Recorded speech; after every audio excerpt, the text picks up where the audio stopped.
students, welcome to your chemistry classroom, my YouTube channel Learn Chemi। प्यारे बच्चों, previous lecture को continue करते हैं। आज हम बात करने वाले हैं chemical properties of nitrogen family. तो chemical properties of nitrogen family. सबसे पहले अगर हम देखें first member that is nitrogen. आपको पता है हमारे एटमॉस्फेयर के अंदर 78% नाइट्रोजन, और वो हमें कोई नुकसान नहीं पहुंचाती है। ठीक है, हम जो एयर में सांस लेते हैं, हम ब्रीथ इन करते हैं, उसमें सेम कॉम्पोजिशन हमारी बॉडी के अंदर जाती है। ठीक है, तो nitrogen molecule is inert and has very low reactivity. अगर रिएक्टिव होता तो एयर के अंदर बहुत तरह की रिएक्शंस होती। अब इसकी रिएक्टिविटी लो क्यों है? क्योंकि it is bonded through triple bond. और आपको पता है बॉन्ड की मल्टीप्लिसिटी जितनी बढ़ती जाएगी, बॉन्ड एंथैल्पी उतनी ही ज्यादा बढ़ती जाएगी। And this is 941.2 kilojoule per mole. इसलिए जो नाइट्रोजन है इट इज इनर्ट, बिल्कुल भी रिएक्ट नहीं करती रूम टेम्परेचर के ऊपर। राइट, देन इसकी एक यूनिक प्रॉपर्टी है। नाइट्रोजन के साथ ट्रिपल बॉन्ड बन गया। नाइट्रोजन कार्बन के साथ ट्रिपल बॉन्ड भी बनाती है, साइनाइड और आइसोसाइनाइड। राइट, और ऑक्सीजन के साथ an double bond. Right, multiple bond बना रही है ना, तो it is forming p pi bond.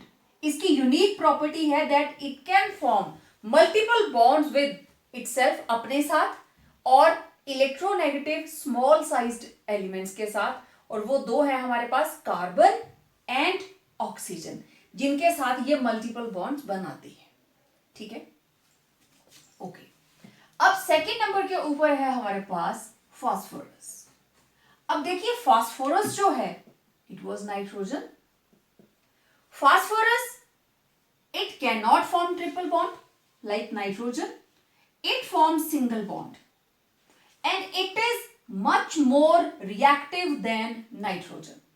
क्योंकि इसका सिंगल बॉन्ड हमने ब्रेक करना है, it is much more reactive than nitrogen. और आपको पता है फास्फोरस की व्हाइट, रेड, ब्लैक कितने तरह का इसका एलोट्रोप्स रहते हैं। उसमें से white phosphorus it is most reactive form which catches fire when exposed to air. Air को एक्सपोजर मिलते ही ये फायर कैच कर लेता है एंड फॉर्म्स P4O10। क्योंकि एयर में बर्न कर रहा है तो इट विल फॉर्म ऑक्साइड। इसीलिए व्हाइट फास्फोरस को वाटर के अंदर स्टोर किया जाता है, it is stored under water. Red phosphorus room temperature के ऊपर स्टेबल होता है, लेकिन अगर इसको हीट किया जाए then it reacts to form oxide.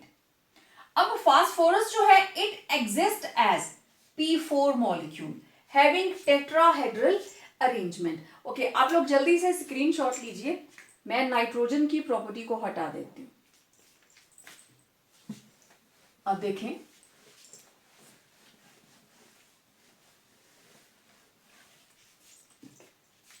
One, two, three, four, this is tetrahedral arrangement. तो phosphorus it exist as P4, not as N triple bond N। P triple bond P exist नहीं करता। ठीक है, अब एक question आता है, nitrogen exist as a discrete molecule N2 and gas, while phosphorus exists as solid. Phosphorus solid रहता है, नाइट्रोजन गैस रहती है। रीजन, फास्फोरस के अंदर देखो नाइट्रोजन ट्रिपल बॉन्ड क्यों बनता है?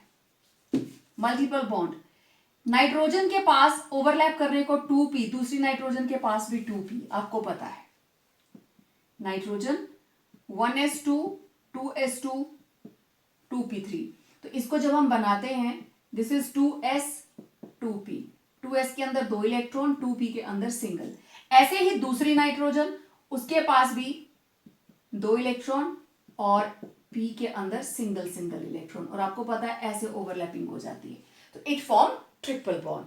अब देखो ये भी 2p और ये भी 2p, इसलिए हम इस ओवरलैप को क्या बोलते हैं, दोनों तरफ 2p ऑर्बिटल है, that is why this overlap is known as p pi p pi. Side wise overlap हो रहा है by the combination of p orbitals. अगर दोनों में से एक d होती हुई तो देन हम इसको बोलते p पाई d पाई, जैसे मेटल कार्बोनिल्स के अंदर हुआ था, ठीक है, लेकिन यहां d नहीं है, it is p pi okay. अब इन केस ऑफ फास्फोरस, इसका 3p, नाइट फास्फोरस के अंदर 3p ऑर्बिटल, और आपको पता है 3p ऑर्बिटल का साइज 2p से काफी बड़ा है, इसलिए साइड वाइज ओवरलैप पॉसिबल नहीं होती, and phosphorus exist as p4 having tetrahedral structure. That is why nitrogen exists as a gas and phosphorus it exists as solid. Right? ये question आता है पेपर के अंदर, ठीक है। Phosphorus is solid at room temperature while nitrogen is a gas. ठीक है। अब जब इसके बाद हमारे पास 3 मेंबर्स बचे, आर्सेनिक से बिस्मथ। आर्सेनिक की येलो एंड ग्रे 2 फॉर्म्स होती हैं। Yellow form having AS4 structure, same like phosphorus. It is stable in dry air, but tarnishes in moist air. Air के अंदर जरा सा भी moisture होगा, इसके ऊपर एक black coating आ जाती है। Antimony, stable at room temperature and reacts on heating to form oxides. Sb4O6, Sb4O10, Sb4O8 and Sb4O10. Bismuth it is quite stable और सिर्फ हीट करने पर ही रिएक्ट करता है टू फॉर्म B2O3, जिसमें बिस्मथ के ऊपर चार्ज है +3। तो ये थी रिएक्टिविटी, कौन कितना ज्यादा रिएक्टिव है। नाइट्रोजन बहुत कम रिएक्टिव है। नाइट्रोजन मैंने आपको बताया था, नाइट्रोजन कार्बन के साथ डबल बॉन्ड बना सकती है, कार्बन के साथ ट्रिपल बॉन्ड बना सकती है, ठीक है। रीजन, इसमें भी 2p, इसमें भी 2p। ये ऑक्सीजन के साथ बना सकती है, इसमें भी 2p, इसमें भी 2p, और किसी के साथ नहीं बनाती, ठीक है। इसलिए नहीं बनाती क्योंकि सेम साइज है कार्बन का, नाइट्रोजन का, इसके पास भी 2p, इसके पास भी 2p, therefore side wise overlap जो है इट इज इजीली फीजिबल। अब बात करते हैं इसके कुछ chemical compounds. Well, let's have a look on first property, that is reactivity towards hydrogen। देखिए, सारे के सारे मेंबर्स हाइड्रोजन के साथ कंबाइन करते हैं and they form hydrides with journal formula MH3, where M is nitrogen, phosphorus, arsenic, antimony and bismuth। तो ये रहे इनके हाइड्राइड्स, अमोनिया, फॉस्फीन, आर्सीन, स्टिबीन, बिस्मिथीन, राइट। तो सारे के सारे रिएक्ट करके ट्राईहाइड्राइड बनाते हैं, ठीक है, ओके। अब इसकी सबसे पहली प्रॉपर्टी जो पेपर में क्वेश्चन आता है, that is based upon bond angle. आप देख रहे हो डाउन द ग्रुप जाते हुए bond angle of hydrides decreases, ये इधर को जाता हुआ डिक्रीज कर रहा है, ओके। अब जरा इनका स्ट्रक्चर देखिए, MH3 और एक क्या है इनके ऊपर लोन पेयर, क्योंकि टोटल है 5 इलेक्ट्रॉन, 3 बॉन्ड्स बन गए और एक लोन पेयर, और इनकी ज्योमेट्री जो है it is pyramidal, it is pyramidal, means they have bond angle different than normal tetrahedral, ठीक है, and it is less than 109.5 degree, और इसका एंगल, अब जैसे सभी में एंगल अलग अलग है, अमोनिया के अंदर इट इज 107.5, फॉस्फीन के अंदर 93.6, और क्वेश्चन ही ये है why bond angle decreases down the group. ये सभी हाइड्राइड्स का नॉर्मल स्ट्रक्चर है, हमें ये बताना है कि अमोनिया से बिस्मिथीन तक जाते हुए बॉन्ड एंगल डिक्रीज क्यों कर गया। ठीक है, ओके। अब ये तो जनरल स्ट्रक्चर था। अब मैं दो का कंपैरिजन लेती हूं, अमोनिया और फॉस्फीन। ये रहा नाइट्रोजन, नाइट्रोजन के ऊपर एक लोन पेयर और ये रहे 3 हाइड्रोजन।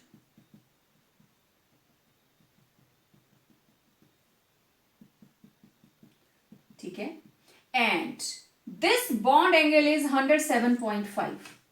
107.5 डिग्री, डिस्टॉर्टेड है।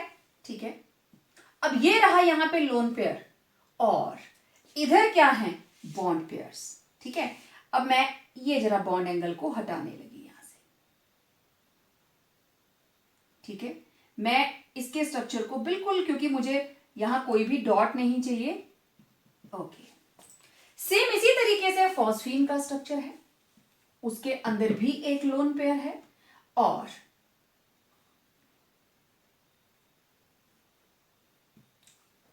फास्फोरस।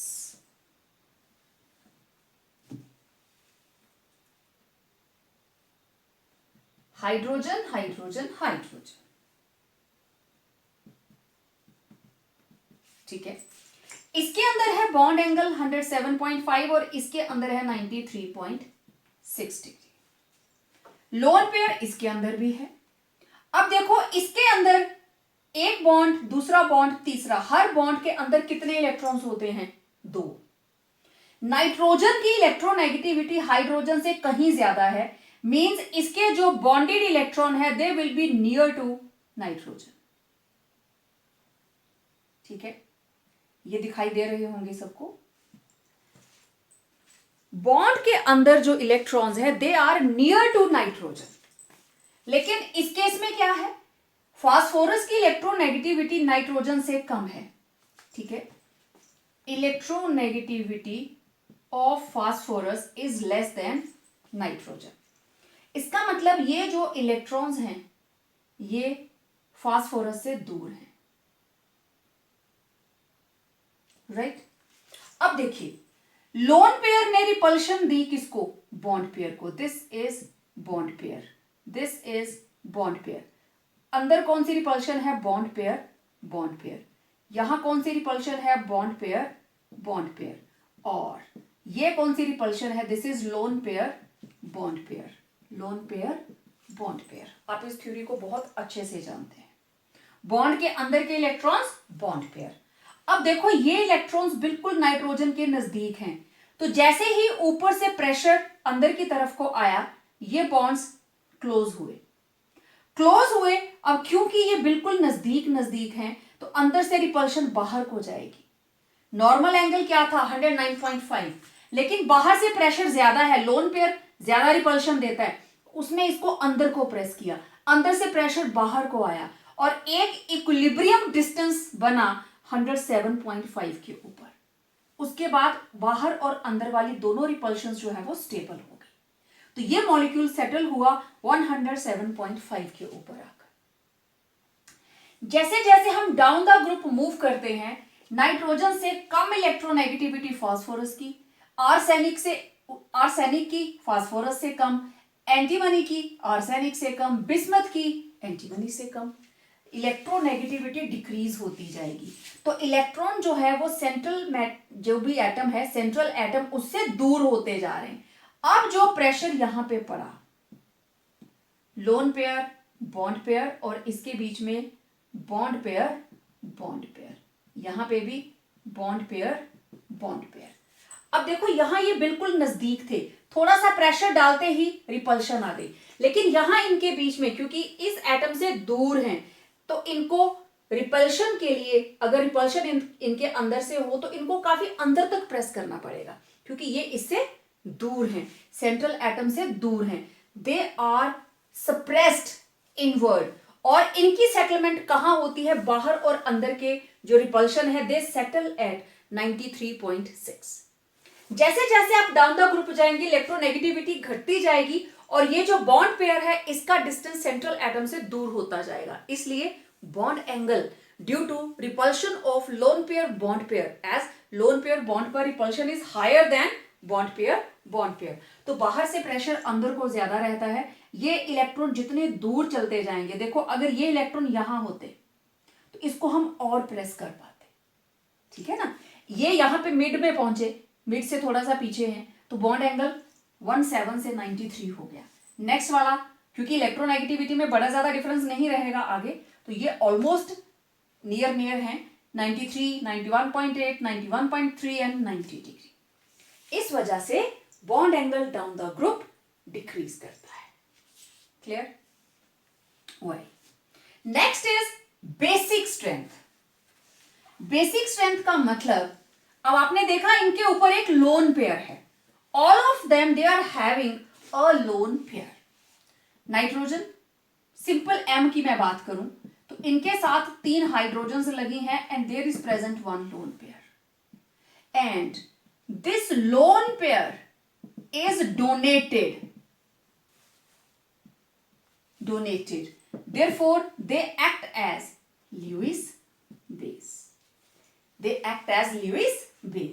अब बेसिक स्ट्रेंथ का ऑर्डर क्या है? बेसिक स्ट्रेंथ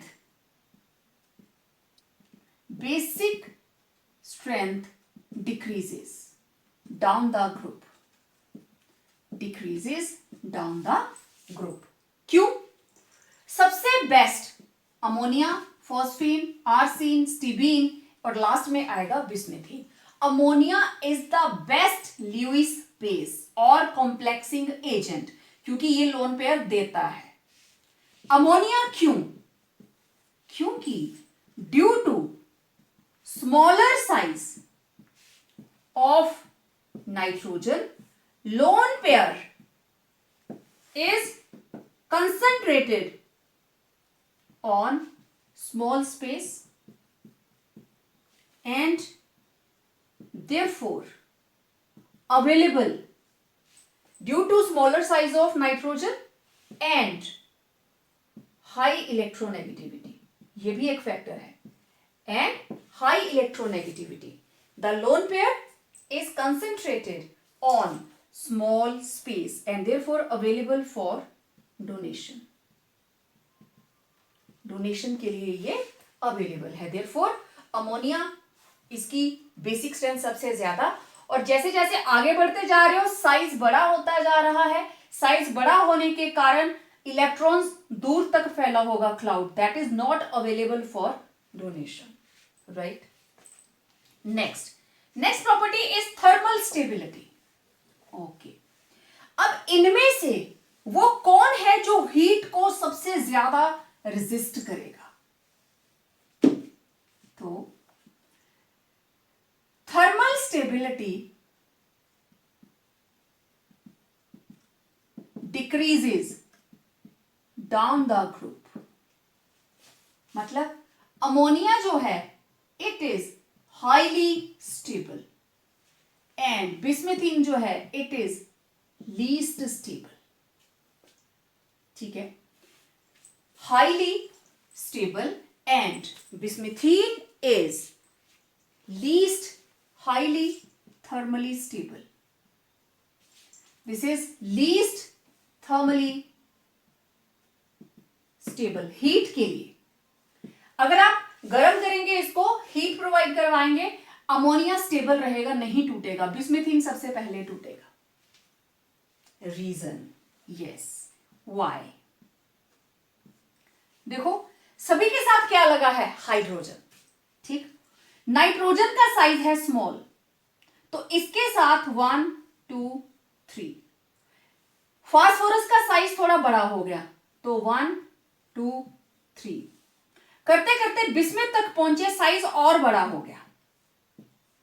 तो सबसे बेस्ट बॉन्डिंग होगी जिनके साइज ऑलमोस्ट सेम है, और इनके बीच की बॉन्डिंग है ना, ये हमने एक बड़ा सा पंपकिन कद्दू लगा दिया और कद्दू के साथ हम एक नींबू की बॉन्डिंग करवाने की कोशिश कर रहे हैं, ओवरलैपिंग प्रॉपर नहीं होगी, ठीक है।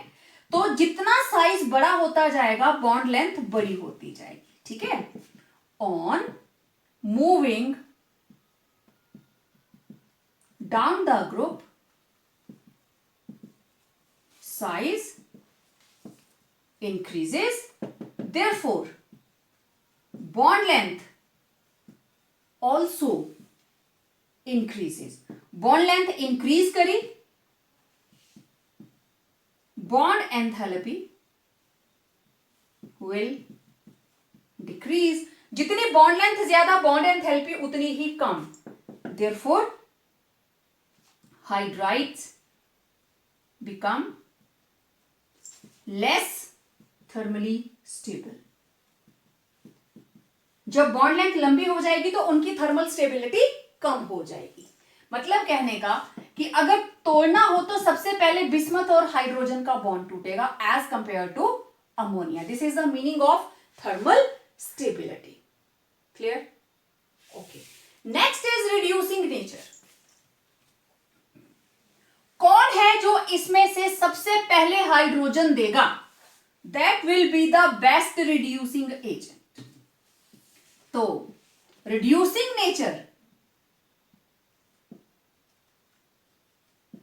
Increases down the group. अब ये ऑर्डर रिवर्स, क्योंकि थर्मल स्टेबिलिटी नाइट्रोजन की ज्यादा थी, उसकी कम थी, तो सबसे पहले हाइड्रोजन कौन देगा? ये. Right? As bond length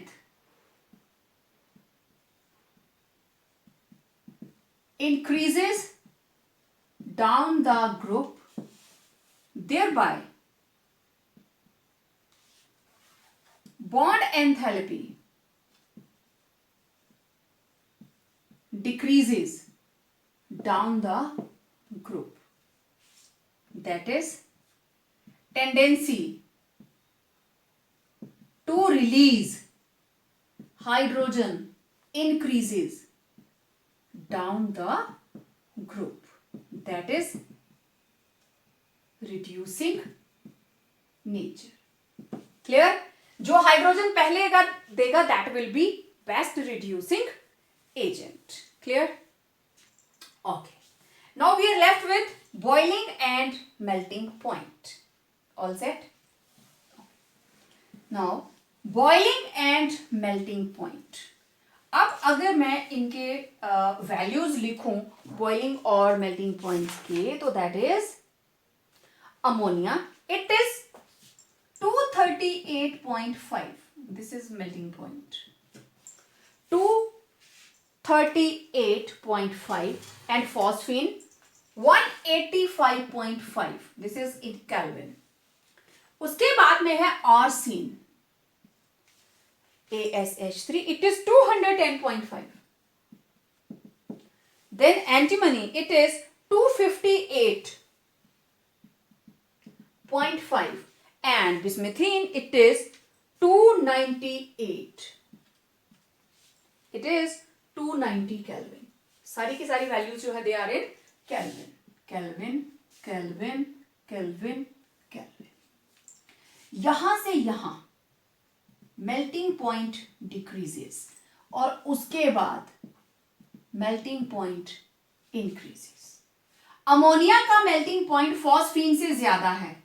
this is due to hydrogen bonding. Nitrogen के मॉलिक्यूल के अंदर आपको पता है intramolecular hydrogen bonding.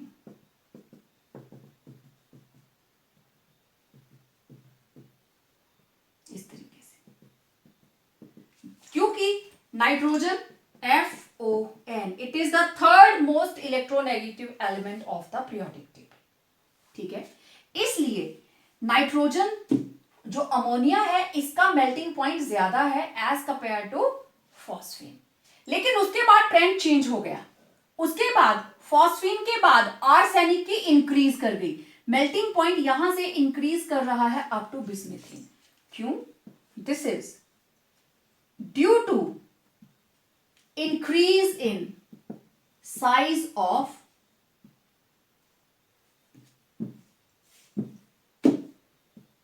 element, right?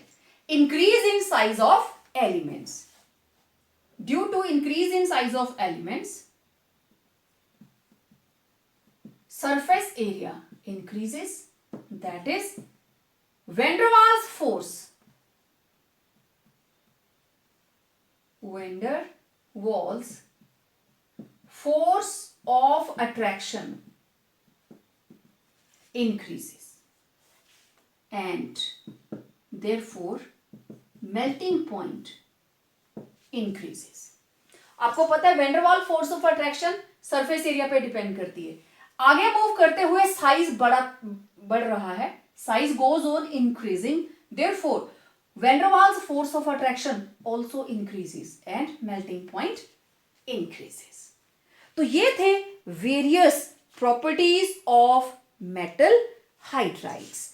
अब बात करते हैं reactivity towards oxygen. Well, this is reactivity towards oxygen, और ऑक्सीजन से रिएक्ट करेंगे दे विल फॉर्म ऑक्साइड्स. तो नाइट्रोजन और फास्फोरस को छोड़कर बाकी सारे के सारे कौन कौन बचा? Arsenic, antimony, bismuth. ये सिर्फ बनाते हैं ट्राइऑक्साइड एंड पेंटाऑक्साइड. ठीक, दो तरह के. लेकिन नाइट्रोजन और फास्फोरस इसके अलावा भी बनाता है. जैसे यहां देखिए, nitrogen, phosphorus, arsenic, antimony and bismuth. तो नाइट्रोजन के ऑक्साइड्स आप जानते हो, N2O, NO, N2O3, N2O4, N2O5. This is nitrous oxide, जिसको हम लाफिंग गैस बोलते हैं. This is laughing gas. 1 mark question. Nitrous oxide, this is nitrous oxide. Next, nitric oxide, then dinitrogen trioxide, dinitrogen tetroxide, dinitrogen pentaoxide. अब oxidation state आपको पता है, यहां -2, यहां +1, -2 +2, -2 +3, -2 +4, -2 +5. इसी तरीके से फास्फोरस वो 1 और 2 ऑक्सीडेशन स्टेट वाले नहीं बनाता. It form trioxide, tetraoxide and pentaoxide. ठीक है, 2 कंपोनेंट इकट्ठे रहते हैं. Then arsenic, bismuth and antimony, ये तीनों सिर्फ ट्राइऑक्साइड एंड पेंटाऑक्साइड ही बनाते हैं. ठीक है, अब देखिए, नाइट्रोजन और फास्फोरस, इनके जो ऑक्साइड्स हैं दे आर, दोनों के ही oxide they are acidic in nature. They are having acidic nature. और ये दोनों, these are amphoteric. Amphoteric means acidic nature भी होती है और basic भी होती है. और जो बिस्मथ के ऑक्साइड्स हैं they are slightly basic. इसका मतलब ये हुआ, down the group acidic nature of oxides decreases. Acidic nature down the group decrease करती है और basic nature increase करती है. अब एक बहुत ही खास बात, जैसे जैसे ऑक्सीडेशन स्टेट बढ़ती है, acidic nature of oxides increases with increase in oxidation state.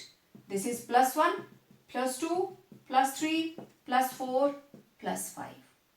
और ये वाले जो 2 हैं, these are neutral. Right?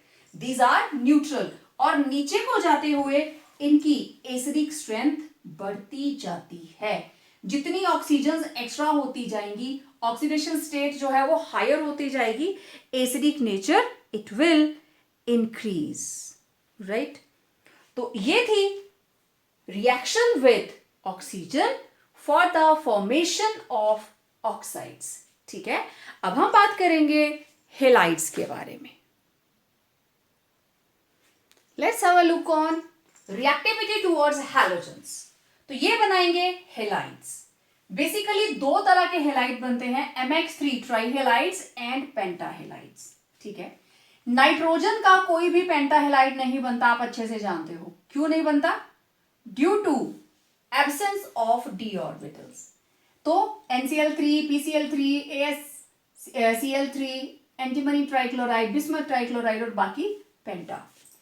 Bismuth का सिर्फ एक ही पेंटा हेलाइड नोन है and that is BiF3, BiCl5, BiF5, BiCl5 exist नहीं करता।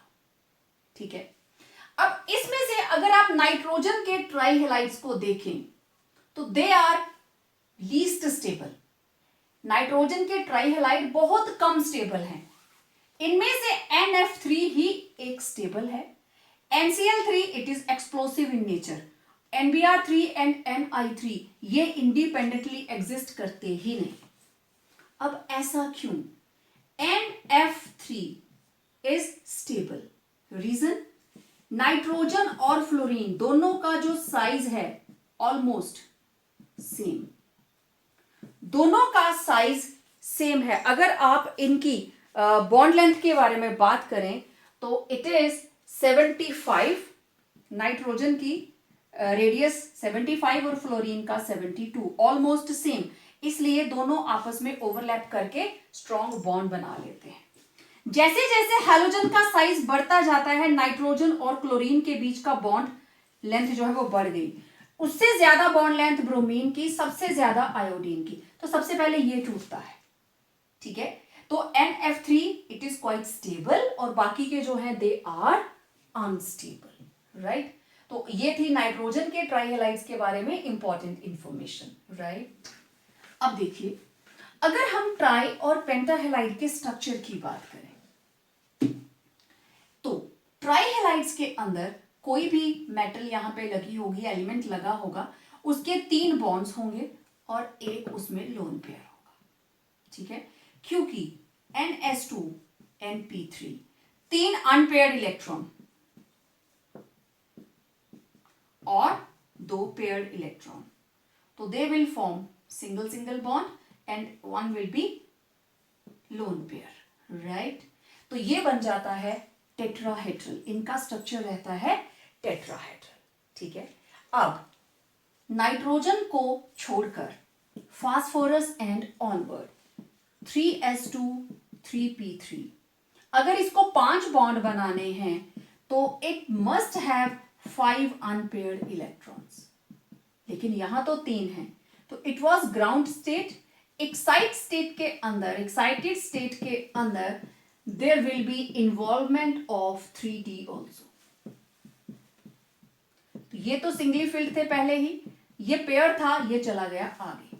देखो जरा कौन सी हाइब्रिडाइजेशन हुई, sp3d, और इसके लिए अरेंजमेंट क्या होता है, trigonal bipyramidal, chlorine chlorine chlorine and chlorine. अब देखो, ये वाला बॉन्ड एंगल 120, ये वाला बॉन्ड एंगल 90। ठीक, इस वाले बॉन्ड एंगल को हम बोलते हैं एक्सियल एंगल। ठीक, और ये वाला जो ट्रायगोनल प्लेनर वाला है, दिस इज इक्वेटोरियल एंगल। ये जो अंदर वाले बॉन्ड हैं तीनों, दे आर इक्वेटोरियल बॉन्ड्स, और ये वाले जो हैं दीज आर एक्सियल बॉन्ड। ठीक है, तो फास्फोरस के अंदर ये जो पेंटाहेलाइड्स है they are very less stable. PCl5 ये जल्दी से टूट कर दे देता है PCl3 प्लस Cl2। ठीक है, ये वाले बॉन्ड स्टेबल, 3 एक तरह और एक अबव द प्लेन और एक बिलो द प्लेन। तो पेंटाहेलाइड्स की स्टेबिलिटी इतनी ज्यादा नहीं होती क्योंकि 5 एलिमेंट्स को संभालना दैट इज क्वाइट टफ। ठीक है, तो PbR5 टू अनस्टेबल। मैंने क्यों हेलोजन्स के अंदर से क्लोरीन ही लिखे हैं, क्योंकि यही ज्यादा स्टेबल रहते हैं। जैसे जैसे हेलोजन का साइज बढ़ता जाएगा स्टेबिलिटी कम होती जाएगी। ठीक है, okay. Now next is reactivity towards metals. Metals के साथ रिएक्ट करके ये नॉन मेटल्स कंपाउंड्स बनाती हैं एंड क्वाइट स्टेबल कंपाउंड्स बनते हैं। Reactivity towards metals, formation of binary compounds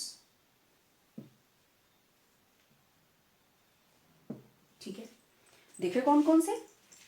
they react with magnesium Mg3N2, nitrogen के ऊपर -3, मैग्नीशियम के ऊपर 2 पॉजिटिव, तो this is known as nitrite, magnesium nitrite.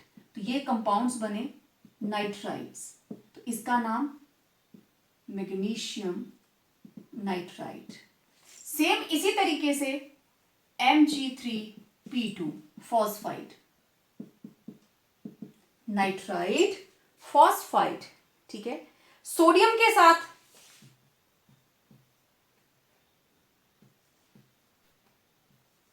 This is sodium arsenide, ठीक है। और इसके बाद जिंक एंटीमनी, एंटीमनी के ऊपर 3, जिंक के ऊपर 2, तो it is zinc antimonide, zinc antimonide. Then magnesium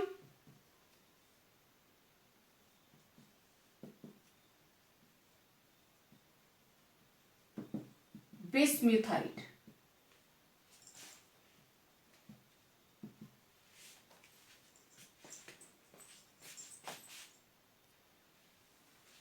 ठीक है। तो देखिए, जो नाइट्रोजन के साथ बनेंगे दे आर नाइट्राइट्स, फास्फोरस के साथ बनेंगे दे आर फॉस्फाइड्स, जो आर्सेनिक के साथ बनेंगे दे आर आर्सेनाइड्स, जैसे यहां पे सोडियम आर्सेनाइड। देन जो एंटीमनी के साथ बनेंगे एंटीमोनाइड, एंटीमोनाइड, और जो बिस्मथ के साथ बनेंगे बिस्म्यूथाइड, ठीक है। अब देखो कैसे पता चला, सोडियम 3, आर्सेनिक 1, आर्सेनिक के ऊपर चार्ज -3, सोडियम के ऊपर +1, करो जरा क्रॉस, इसके 3 यहां आ जाएंगे, आर्सेनिक का 1, क्योंकि इसके ऊपर है चार्ज -1, इसके ऊपर है चार्ज -3, हो गया बैलेंस।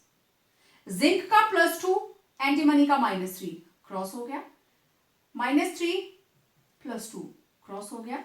इस तरीके से आप कोई भी कंपाउंड, जैसे आप छोटी क्लासेस में लिखते आए हो ना, बिल्कुल वैसे ही आप लोग लिखेंगे, right. So it was all about chemical properties.